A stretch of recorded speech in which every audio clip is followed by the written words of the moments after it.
Bienvenidos a este estudio del Libro de los Espíritus.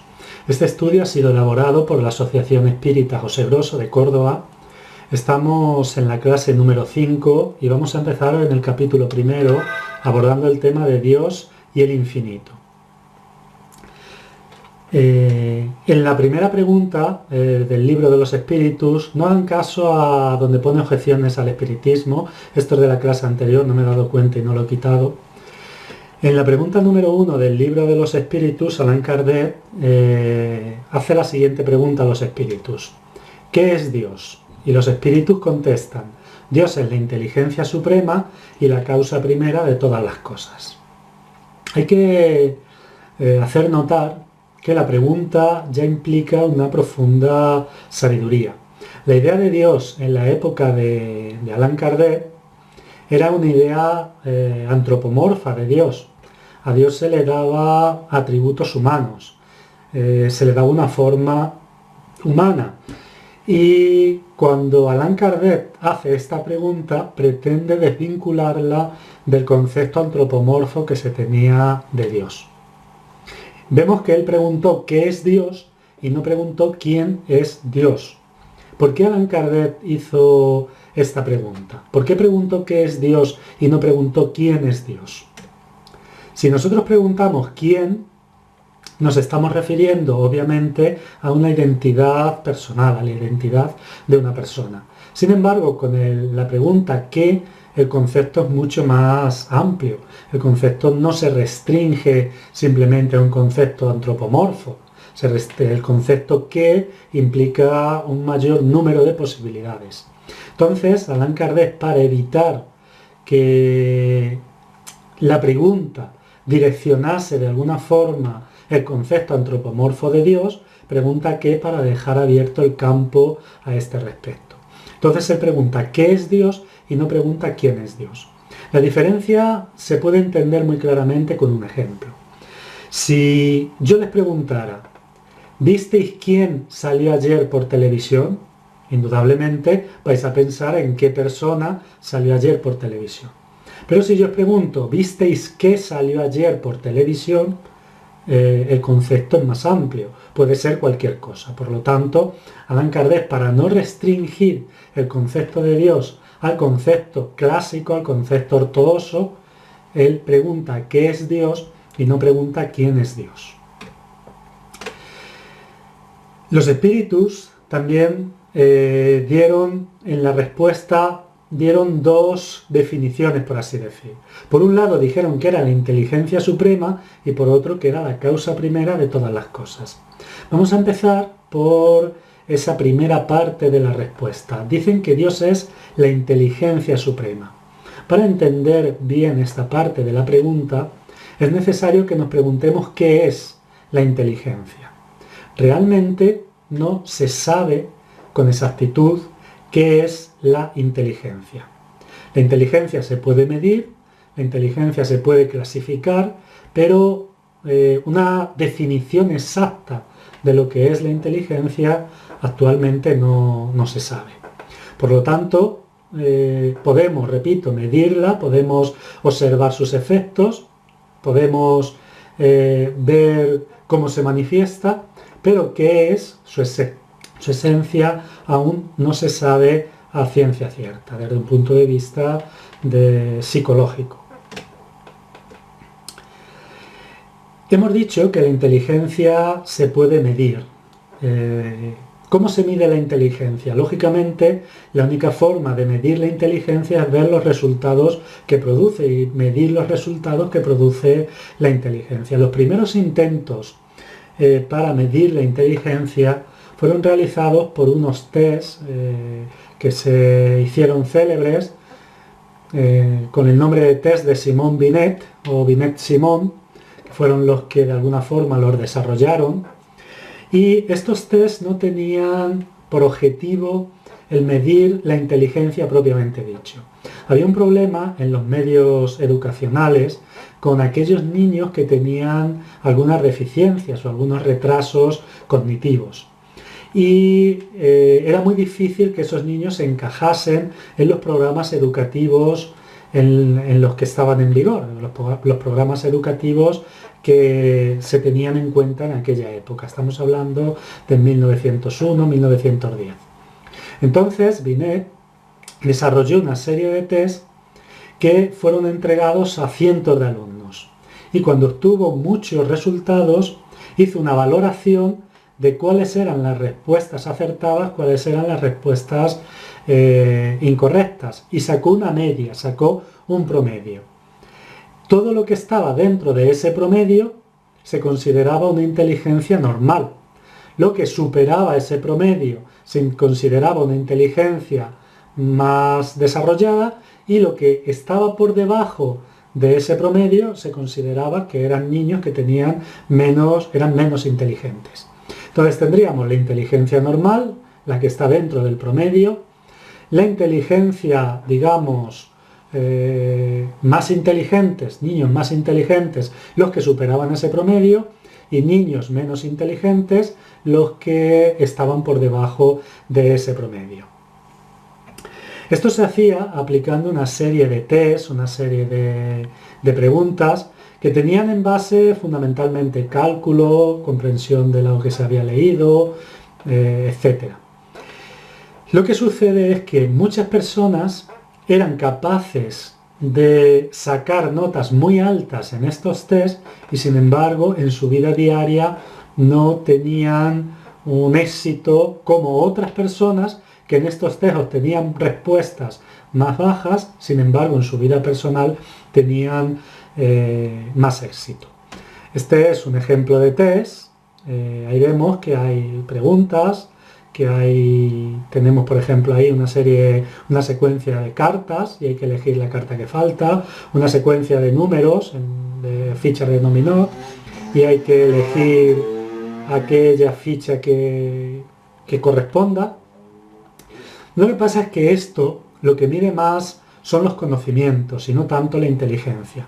Muchas de estas preguntas serían incomprensibles para ciertas personas que se han dedicado a lo largo de su vida o que no han tenido opción a lo largo de su vida a tener una serie de acceso a una serie de estudios, y esto no implica que esas personas no sean inteligentes o que no sean muy inteligentes, porque no han tenido la oportunidad de realizar una serie de estudios, pero han conseguido dentro de su ámbito profesional o dentro de su ámbito personal realizar una serie de actividades y realizar una serie de emprendimientos, y todos con éxito. Entonces lo que miden los test son más los conocimientos o las respuestas a una serie de preguntas dentro de un contexto que la inteligencia real de las personas. Por eso, aunque esos test están todavía en vigor, hay otros estudios que vienen a hablar de otro tipo de inteligencia. Él es Howard Gardner y él es creador del concepto de inteligencias múltiples.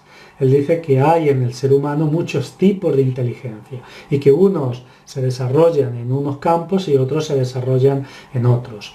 Aquí tendríamos, por ejemplo, inteligencia lingüística, que es muy común en los escritores o en los oradores, inteligencia lógica y matemática en los científicos, cinestésica en los bailarines, los deportistas, etc., espacial en los artistas como los pintores y demás, intrapersonal en aquellas personas que tienen capacidad de conocerse muy bien, interpersonal, que personas que tienen una capacidad muy grande de relacionarse con las personas y de conocer a las personas, una inteligencia musical o una inteligencia naturalista que estaría presente, por ejemplo, en agricultores o en algunos científicos, etc.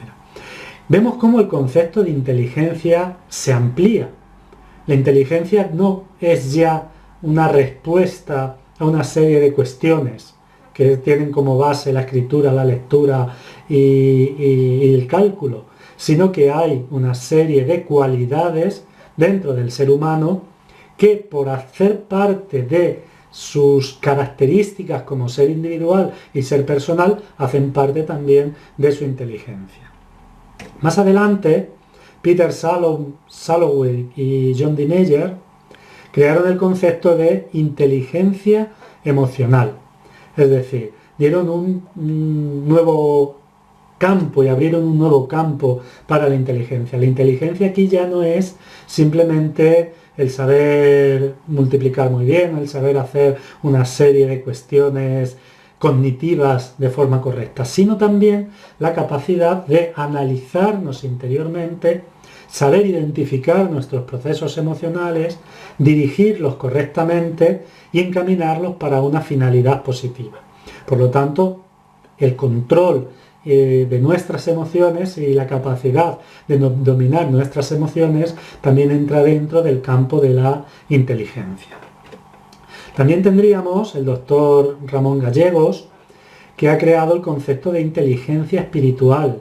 Esta inteligencia es la capacidad que tienen muchas personas, pese a las dificultades, pese a las adversidades, pues tener una actitud alegre, una actitud optimista, saber sobreponerse a las dificultades de la vida y ver todas estas dificultades de una forma trascendente. Aprender a sacar de estas dificultades aquello que es positivo. Entonces, desde este punto de vista, vemos que la inteligencia no es ya un concepto restringido al intelectualismo. Por lo tanto, ¿cómo podemos definir la inteligencia? Es la cualidad de un ser que piensa, es decir, de un ser inteligente. Visto así, si vemos que los espíritus dicen que Dios es la inteligencia suprema, vamos a ver cómo están dando, sin limitar a Dios, una definición bastante precisa de él. Porque dentro del concepto de inteligencia se englobaría cualquier cualidad propia de un ser que piensa: el amor, la caridad, la benevolencia, la justicia, el perdón, la sabiduría, el conocimiento, es decir, todas aquellas cualidades que hacen parte de un ser que piensa serían las que definen o serían cualidades propias de Dios. Y las tendría en grado supremo, es decir, en grado infinito. Por lo tanto, Dios sería la inteligencia, es decir, todas las cualidades que nosotros atribuimos a la inteligencia estarían presentes en él, y otras muchas que posiblemente están fuera de nuestra comprensión, y en un grado infinito. Por lo tanto, estamos dando una definición de Dios sin limitarlo a un concepto estricto o a un concepto antropomorfo. Por lo tanto, vemos la sabiduría de esta respuesta. Luego dicen que es la causa primera de todas las cosas. ¿Qué es la causa? La causa es el origen, de donde se origina algo. Vemos que los espíritus dicen que Dios es la causa primera y no la causa directa. ¿Qué diferencia hay entre causa primera y causa directa? Causa directa sería la visión antropomorfa de Dios. Dios es la causa directa y ha creado todo personalmente, Él. Sin embargo, el espiritismo dice que es la causa primera. Dios ha creado el universo no creando cada una de las cosas que existen en el universo. Lo que ha creado es el universo y las leyes que rigen el universo. Por lo tanto, el universo se rige a través de una serie de leyes. Por un lado, las leyes materiales, para gobernar las relaciones de los cuerpos físicos, y por otro lado, las leyes espirituales para direccionar el comportamiento de los seres humanos. Y todas ellas son leyes naturales. Entonces Dios ha creado la materia, ha creado el espíritu y una serie de leyes naturales que se cumplen y que son las que se encargan de realizar todo cuanto vemos. Por lo tanto, Dios es causa primera, pero no es causa directa de las cosas. Esto está... Pregunta 2. ¿Qué debe entenderse por lo infinito? Lo que no tiene principio ni fin. Lo desconocido. Todo lo desconocido es infinito. La primera parte de la pregunta no implica ningún problema. Todo el mundo sabemos lo que es lo infinito, aquello que no tiene principio ni fin. Pero luego dicen los espíritus que lo desconocido y que todo lo desconocido es infinito. ¿Cómo entender esto? Cabe preguntarnos, ¿lo desconocido es infinito? ¿Realmente algo que se desconoce, se le puede calificar como de infinito. Hace un par de años recibí un correo de un grupo que decía que estaba haciendo ciertas modificaciones en el libro de los espíritus para adaptarlo a la época en la que vivimos. Y ellos decían que aquí teníamos un error, cuando los espíritus dijeron que lo desconocido, que todo lo desconocido es infinito. Y ponían un ejemplo, el átomo, por ejemplo, era desconocido. Ahora, cuando hemos llegado a conocer el átomo, hemos descubierto que el átomo no es infinito, sino que es finito. Luego, no todo lo desconocido es infinito. ¿Cómo entender, por lo tanto, la respuesta de los espíritus? Se puede entender de dos formas. Por un lado, de una forma general, y para esto diremos que lo desconocido es infinito, porque siempre habrá cosas nuevas por conocer, porque nunca conoceremos todo. Entonces, nuestra distancia hacia lo desconocido es infinita.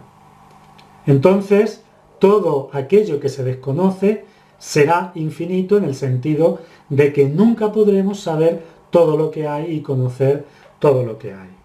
Pero también se puede entender de una forma particular. Hoy se sabe, dentro de la ciencia, que algo finito, es decir, que algo que tiene principio y que tiene fin, puede a su vez albergar posibilidades infinitas. Para entender esto, vamos a poner un ejemplo. Esto, bueno, no debían estar los números estos ahí, pero bueno, me valgo de ello. Imaginemos 1 y 0, o 0 y 1. La distancia que hay entre 0 y 1 es una distancia finita, es decir, tenemos un principio que es 0 y tenemos un fin que es 1. Entonces es una distancia finita. Pero esta distancia finita alberga una infinidad de posibilidades, porque tendríamos 0,1, 0,2, 0,3, 0,4 y así podríamos estar añadiendo decimales hasta el infinito. Entonces la distancia numérica entre un paso finito que es de 0 a 1, la distancia numérica es infinita.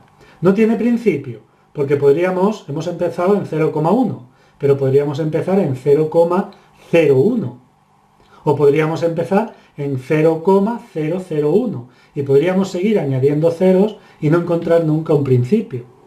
Por lo tanto, vemos cómo se puede, dentro de un espacio finito, encontrar una serie infinita de posibilidades. Ahora bien, yo pregunto, aquello que se desconoce, teóricamente, ¿cuántas posibilidades se encierra? Lógicamente, son infinitas. Luego, los espíritus tienen razón al decir que todo lo desconocido es infinito, porque alberga una serie de posibilidades infinitas, al menos teóricamente.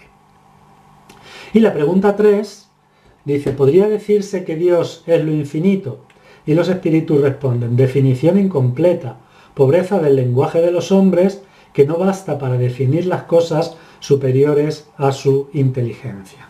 Y más adelante hay un comentario de Allan Kardec que es muy interesante. Dice, Dios es infinito en sus perfecciones, pero lo infinito es una abstracción. Decir que Dios es lo infinito equivale a tomar el atributo por la misma cosa y definir una cosa que no es conocida por otra que no lo es tampoco. Luego la respuesta es, ¿qué es Dios? Lo infinito, Dios es todo. Eso realmente no está diciendo nada.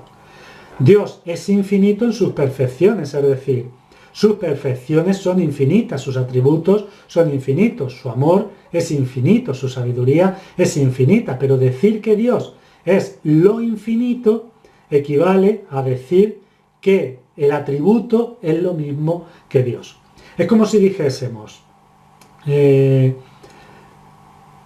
yo soy alto, pero alto es una cualidad, es un atributo de una persona, pero esa persona no es lo alto, es decir, lo alto es el atributo.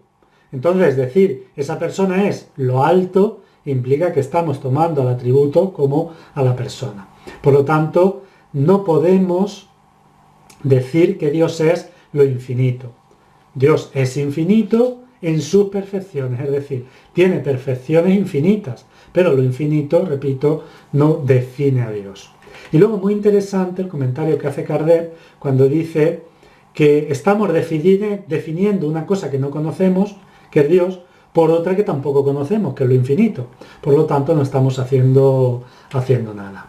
Yo creo que la definición que dan los espíritus como inteligencia suprema y causa primera de todas las cosas nos da para meditar mucho y da una respuesta muy profunda en cuanto a la pregunta ¿qué es Dios? Con esto terminamos esta clase y bueno, les emplazamos a todos para la clase siguiente.